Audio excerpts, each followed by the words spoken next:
আজি আৰম্ভ কৰিব ওলাইছো ক্লাস 10ৰ এক্সাৰসাইজ 1.1ৰ মেথছৰ 3 নম্বৰ কোৱেশ্চনটো ইয়াত কৈছে 616 সদস্যৰ এটা সৈন্যবাহিনীৰ গোটেই 32 জনীয়া এটা সেনা দলৰ পিছে পিছে কদম কদম খোজকাঢ়ি যাবলগীয়া হ'ল দুয়োটা দলে একে সমান সংখ্যক স্তম্ভত কদম খোজ কাঢ়িবলগীয়া হ'ল তেওঁলোকে খোজ কাঢ়িবলগীয়া স্তম্ভৰ উচ্চতম সংখ্যাটো কি হ'ব ইয়াত সহজতে ইউক্লিডৰ প্ৰমেয়িকা বিভাজন প্ৰমেয়িকা প্ৰয়োগ কৰি আমি উলিয়াব লাগিব 616 আৰু 332ৰ গসাও উলিয়ালে আমি পাই যাম 616 এতিয়া 616 আৰু 32ৰ ভিতৰত ডাঙৰ সংখ্যাটো হ'ল 616 গতিকে আমি 616ক 32ৰে হৰণ কৰিব লাগিব যে 616ৰ আৰু 32ৰ ক্ষেত্ৰত ইউক্লিডৰ বিভাজন প্ৰমেয়িকা প্ৰয়োগ কৰি পাও 616ক আমি যেতিয়া নেকি 32ৰে হৰণ কৰিলে আমি ভাগফলটো 19 পাম আৰু ভাগশেষটো 8 পাম তে এটো হ'ল ইয়াৰ ভাগফল আৰু এটো হ'ল ভাগশেষ তে 32ৰ লগত 19 পূৰণ কৰি 8 যোগ কৰিলে 616 পাম কিন্তু ভাগশেষটো 0 নোলাল গতিকে আমি আকৌ কৰিব লাগিব 0 নোলোৱালৈ আমি কৰি গৈ থাকিব লাগিব আকৌ আমি এতিয়া 32ক 8ৰে হৰণ কৰিম 32ক যেতিয়া 8ৰে হৰণ কৰিলে আমি পাম 8ে 32ক হৰণ কৰিলে 4 বাৰ হৰণ যাব তে 8 4 গুণ 32 হয় তো 32 হলে ভাগশেষটো কিমান পাম 0 পাম যেহেতু ভাগশেষটো 0 পোৱা গ'ল গতিকে ভাজক 8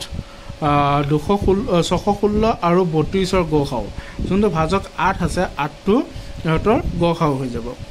যে এটাকে এতিয়া প্ৰশ্নত যেটো বিচাৰিছিল সে নিৰ্ণয় স্তম্ভৰ উচ্চতম সংখ্যা হ'ব 8 মানে যোনটো গসাও পালো সেইটোৱে হ'ব তাৰ উত্তৰ যদি বুজা নাই কমেন্ট বক্সত কমেন্ট কৰিবা তাৰপিছত আহিলো 4 নম্বৰ প্ৰশ্নটো 4 নম্বৰটোত কৈছে ইউক্লিডৰ বিভাজন প্ৰমেয়িকা ব্যৱহাৰ কৰি দেখুৱা যে যিকোনো যোগাত্মক অখণ্ড সংখ্যাৰ বৰ্গই হয় 3m নাইবা 3m+1 আৰহি যত m এটা কোনো অখণ্ড সংখ্যা এনেকুৱা অংক আগতে কৰিছে 2 নম্বৰ প্ৰশ্নত আছিল সেম একেদৰে হয় গতিকে ধৰা হ'ল a হৈছে কোনো যোগাত্মক অখণ্ড সংখ্যা আমি 1 ধৰি ললো তো b ৰ ভ্যালু হ'ল 3 কাৰণ b q + r আছিল তো b ৰ জায়গাত 3 আছে গতিকে b ৰ ভ্যালুটো আমি 3 ধৰিব লাগিব এতিয়া a আৰু b ৰ ভ্যালু 3 ৰ ক্ষেত্ৰত ইউক্লিডৰ বিভাজন প্ৰমেয়িকা প্ৰয়োগ কৰি পাও a = 3q + r কাৰণ ফৰ্মুলাত পেলাব লাগিব ইয়াত r ৰ ভ্যালুটো আমি যেহেতু 0 আৰু r ৰ ভ্যালু সমান হ'ব বা 0তকৈ r ৰ ভ্যালুটো ডাঙৰ হ'ব কিন্তু b ৰ ভ্যালুতকৈ সৰু হ'ব লাগিব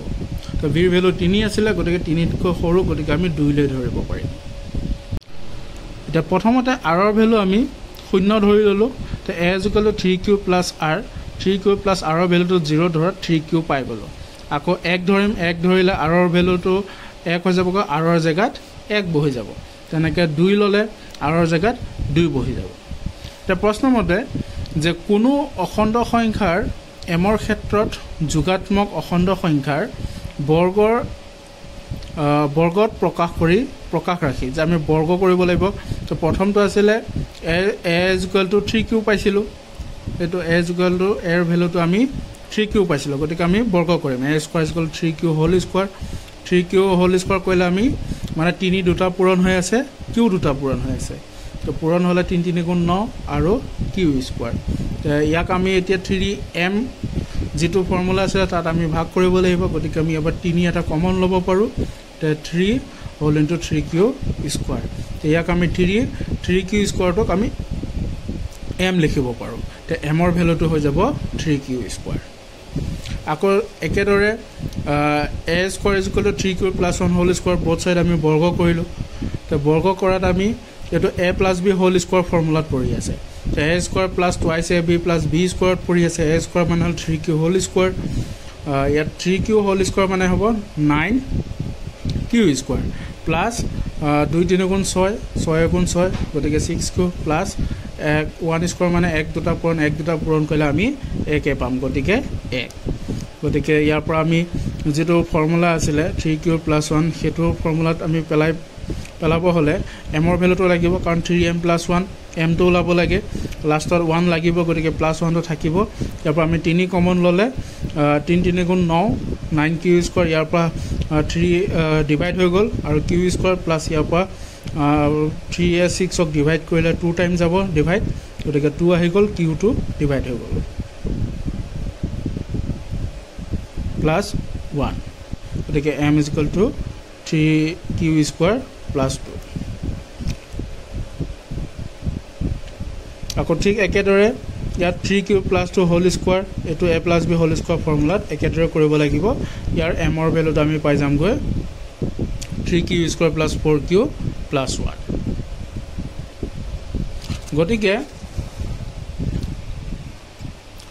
গতিকে কোনো যোগাত্মক অখণ্ড সংখ্যাৰ বৰ্গৰ আৰ্হি হয় 3m বা 3m + 1 য'ত এটা কোনোবা অখণ্ড সংখ্যা যেটো আমি অলৰেডি প্ৰমাণ কৰিলোঁ 5 নম্বৰ প্ৰশ্নটো 5 নম্বৰ প্ৰশ্নটো ইয়াত 9m + 1 আৰু 9m + 8 এইটো আৰ্হিত কৰিব দিছে বাকি প্ৰশ্নটো একেই এটা ইয়াত আমি b ৰ ভেলুটো 3 ধৰিম 9 যদি ধৰো বহুত দীঘল হৈ যাবগৈ কাৰণ 0 পৰা 8 লৈ লিখিব লাগিব গতিকে আমি 3 ধৰিব পাৰিম কাৰণ 9 ৰ বৰ্গমূল 3 হয় তে 3 ধৰি কৰিব পাৰিম তেতিয়া আমি 0 1 2 এই তিনটা কৰিলে হৈ যাব বাকিখিনি আগৰ দৰে একেই লিখিব লাগিব এখিনিটো r ৰ ভেলু 0 এবাৰ পাতিব লাগিব 1 পাতিব লাগিব এবাৰ 2 পাতিব লাগিব কাৰণ 3 তকৈ সৰু b ৰ ভেলুতকৈ সৰু হ'ব r ৰ ভেলু ইয়াত ঘনমূল ওলাব দিছে ইয়াৰ আগৰটোত বৰ্গ আছিল ইয়াত ঘন কৰিব দিছে তে ঘন কৰিব হলে ঘন মানে হল কিউব গতিকে a cube = 3q whole cube তে 3q হোল কিউব মানে হল 3টা পূৰণ কৰিলে 27 হ'ব 3 3 গুণ 9 9 3 গুণ 27 আৰু q কিউব ইয়াক যদি আমি 9m ফৰ্মুলাত পেলাবলৈ যাওঁ যোনটো দিয়া আছিল 9 * 3q হোল কিউব কাৰণ 3 3 গতিকে ইয়াত 27 টো আমি পাই গৈ আছো তে যোনটো আমাক m লাগিছিল m টো 3q হোল কিউবক বুজাই আছে ঠিক তেনেদৰে আকৌ তাৰ পিছতো 3q + 1 ইয়াতো কিউব কৰিব লাগিব ইয়াত এটা ফৰ্মুলা আছে যেনে a + b হোল স্কয়াৰ আছিল a + b whole cube a + b whole কিউবৰ ফৰ্মুলা হ'ল a cube + a 3a² b + 3ab² + b cube এইটো ফৰ্মুলাত পেলাব লাগিব তে a মানে হ'ল 3q b মানে 1 তাক বুজাই আছে গতিকে a cube + 3a² b + 3ab² + b cube তে ইয়াক যদি আমি 3q হোল কিউবক চাও তেতিয়াহলে 27q কিউব হ'ব আৰু এখিনি মাল্টিপ্লাই কৰিলে 3 3 গুণ 9 9 3 গুণ 27 27q² + 3 3 গুণ 9 9q আৰু 1 কিউব মানে হ'ল 1 তে ইয়াৰ পৰা আমি লাষ্টত কাৰণ +1 লাগিব গতিকে আমি ইয়াত তেনেকৈ ৰাখিব লাগিব ইয়াত 9 যদি কমন লও 9 3 গুণ 27 q কিউব 9 3 গুণ 27 q² 9 9 ডিভাইড হৈ গ'ল কমন লৈছিলো যেহেতু গতিকে ইয়াত অকল q2 ৰৈ গ'ল +1 এতিয়া আমি ইয়াক 9m + 1 লিখিব পাৰো m ৰ জায়গাত কোনটো আছিল 3q cube + 3q² + q এটোক m বুজাই আছে আকৌ 3q + 2 হোল কিউব একে ফৰ্মুলাত কৰি গলে ইয়াৰ শেষত 9m + 8 আছিল যোনটো দিয়া আছিল ইকুৱেশ্যন তে লাষ্টত 8 ৰাখিব লাগিব গতিকে 8 টো যেনেকৈ আছে তেনেকৈ ৰাখিলো ইয়াৰ পৰা 9 কমন লৈ সেম প্ৰসেস কৰিলো 9 কাৰণ ইয়াৰ 27 ৰ পৰা 9 যদি ডিভাইড কৰো 3 থাকিব নেকি 54 9 ডিভাইড কৰিলে 6 থাকিব 36 ৰ 9 ডিভাইড কৰিলে 4 থাকিব বাকিটো q আছে ইয়াত q² ইয়াত q কিউব গতিকে ইয়াক 9m + 8 লিখিব পাৰো যেটো আমাক দিয়া আছিল